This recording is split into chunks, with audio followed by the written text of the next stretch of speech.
I'm going to guide you through filling out the base planner in our app. This planner is crucial for accurately projecting your cash flow and managing your finances effectively. The first field in our base planner is the opening balance. Simply input the balance from your bank account or any other source of funds. Next, we have inflows. Select the drop-down to expand the field.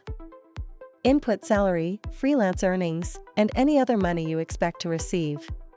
Now let's move on to outflows. First up, debts. Here you'll input any payments you make towards outstanding debts, such as mortgage or credit card loans.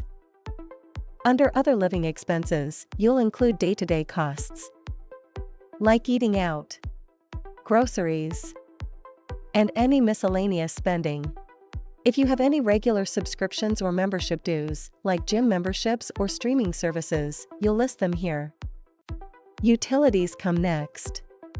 This includes payments for gas and electricity, TV, phone, internet, water and trash services. Allocations are funds set aside for specific purposes, such as emergency funds or savings goals. Also, by clicking the plus button, you can create your custom field.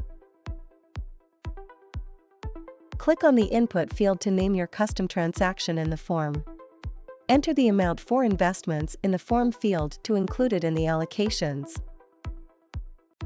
Click the Create Planner button at the bottom of the form to proceed with creating the base planner.